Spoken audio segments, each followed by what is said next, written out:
today I'm going to be talking about what love looks like or what it feels like. So, a lot of times when we think of love, we think of the swooning and the butterflies and all that. But love isn't always like that, right? So I know the pastors could probably preach, numerous sermons on what love is. John 13:34 says, "A new commandment I give you, that you love one another just as I have loved you. You also are to love one another." And I like in the Amplified in verse 35, it says, "By this everyone will know that you are my disciples, if you have love and unselfish concern for one another." We can love like him by being kind, serving, forgiving, sharing the truth in love, and sacrificial love. But so sometimes, whether it's in marriage or parenting or even children of aging parents, sometimes love feels like a fight, a battle, a war that we have to keep on fighting. So I'm going to try not to get emotional. I think I'm good today. But for those of you who don't know, my mom has been dealing with dementia. And it's been getting bad. What they call the sundowners, things where she has been calling the police at night, all this. So I just went home. It was like God's total grace that the first home they looked at, there just happened to be a room that just opened up. And that's like a miracle in itself. So she's at a place, but then she kept calling the police. She would be texting me and my sisters all hours of the night. So just going there and we, just seeing her, getting her moved into her place, and then we were in the process of cleaning out her house, packing up and moving, which is an emotional thing too. And I know other people like Pastor Starling have gone through it, and you just don't know until you're going through it. It's just like one of the hardest things I've ever had to do. And then leaving her. I don't know what's harder, my sisters being there taking care of her or me being here. But anyway, so while we were going through this, I started thinking of a song I used to play and used to hear. Years ago, Hannah, our oldest, had really bad anxiety, where she would be in bed for days. And I remember being on the phone with, doctors, I almost said lawyers, nurses, school nurse, all that, and just trying to get things figured out.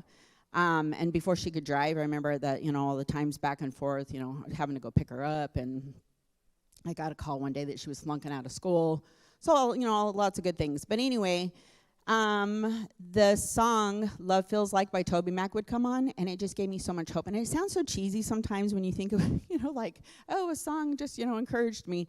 But he wrote that song, Toby Mac wrote that song about his dad, who he was helping go through cancer. And then him and his wife also have a special needs child.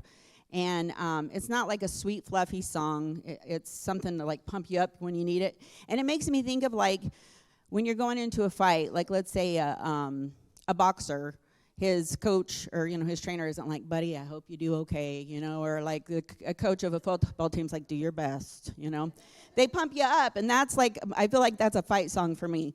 And there are times, well, anyway, I'm going to tell you what the lyrics say. So it says, "I'm tired, I'm drained, but the fight in me remains. I'm weary, I'm worn like I've never been before. This is harder than I thought it'd be, taking every part of me. So much harder than I thought it'd be, but empty's never felt so full."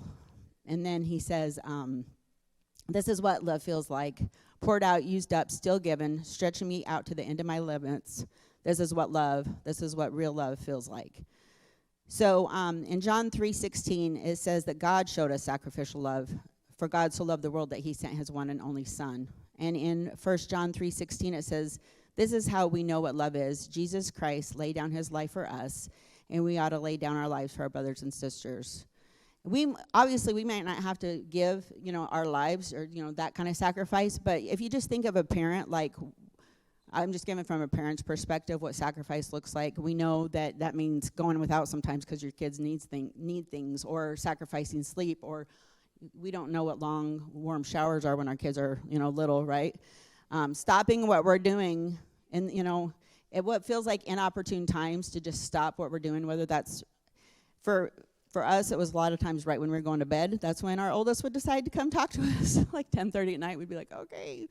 Or I just had a long talk with Sarah right before I came here, and I was like, that sacrificed hair and makeup, It's it is what it is.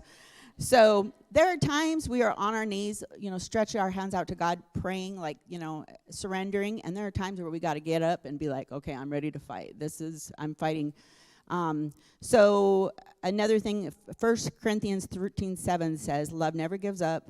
Love never loses faith. It's always hopeful. It endures through every circumstance. And then I like how this version says it. And there these remain. That means they last forever. Faith, hope, and love. And the Amplified says, unselfish love for others growing out of God's love for me. But the greatest of these is love.